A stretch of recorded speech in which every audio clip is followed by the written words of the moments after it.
I was about to perform the greatest magic trick of my life using my own wife as my assistant, but that day something went terribly wrong. My wife and I had already performed hundreds of illusion tricks, they all looked real, and the crowd always went crazy.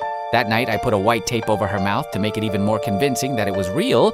She then climbed inside the box while I prepared the chainsaw. Everything seemed to be perfectly aligned so she would be protected during the trick. I started sawing the box in half and everything went exactly as planned. The crowd applauded us as I prepared to saw it again. That was when my wife suddenly started struggling violently inside the box with her hand.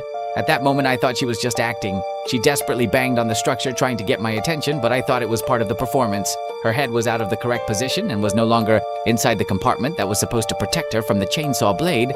Then I slowly started sawing through the box, passing the blade where her neck was. Shortly afterwards, she stopped struggling, and her arms went completely still. I started laughing, and everyone began giving us a standing ovation. The moment I opened the compartment, I realized that her head was no longer attached to her body and that I had failed horribly. If you want to see the case, search for Victor Kane video on YouTube.